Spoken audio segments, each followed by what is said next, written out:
আমার তো 100% আশা। শোনেন, ফ্যানদের আশা তো 100% থাকবে।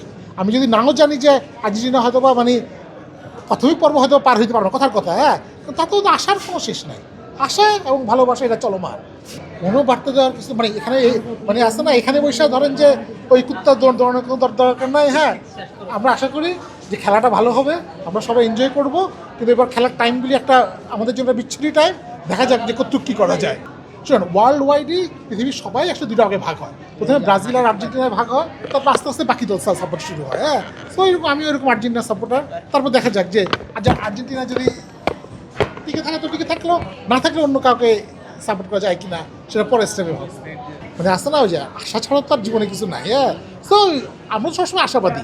আমি শুধু ব্রাজিলের ফ্যানরাও আশাবাদী তারা জিতবে, আর্জেন্টিনার ফ্যানরাও আশাবাদী তারা জিতবে, কারণ বাকিটা কিচ্ছু বলার নেই। ধরুন, ম্যারাডোনার সরাসরি বিশ্বকাপ হয়ে গেছে, ম্যারাডোনা চলেই গেছে, পেলে সরাসরি বিশ্ব হয়ে গেছে। হ্যাঁ, কিন্তু মেসির হবে, মেসির বদলে আরেকজন আসবে, আমরা আবার তাকে নিয়ে, এটাই তো যুগ যুগ ধরে তো এটাই নিয়ম। আপনি নিজে কি কখনো ফুটবল খেলেছেন?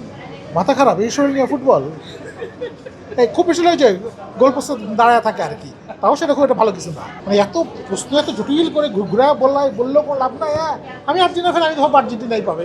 হ্যাঁ, এই শোনেন, সাপোর্টাররা কিন্তু কোনো কিছু কাপ বা কোনো কিছু না, এটা হচ্ছে একটা অন্ধভক্তের মতো। হ্যাঁ, সো ধরুন আর্জেন্টিনা যদি গতবার নাও পাইতো, তাও আমরা এবার আর্জেন্টিনা সাপোর্ট করতাম, ব্রাজিলের ভক্তরাও এবার ব্রাজিলকে সাপোর্ট করবে। হয়তো দেখা যাবে যে আর্জেন্টিনা ব্রাজিল দুইটাই হয়তো বা ফাইনালের কাছাকাছিও যেতে পারে নাই, তারপরেও পরের বারও আমরা আবার ওই দুই দল সাপোর্ট করবো। হ্যাঁ, সো এটা তো একটা চলমান প্রক্রিয়া আমাদের জীবনে, এই ভালোবাসা টিকে থাকবে। আমার অবশ্য সময় পানা চানা ছাড়া কিছুই করি না। হ্যাঁ, জীবন এটাই হচ্ছে লোকে একমাত্র আনন্দ।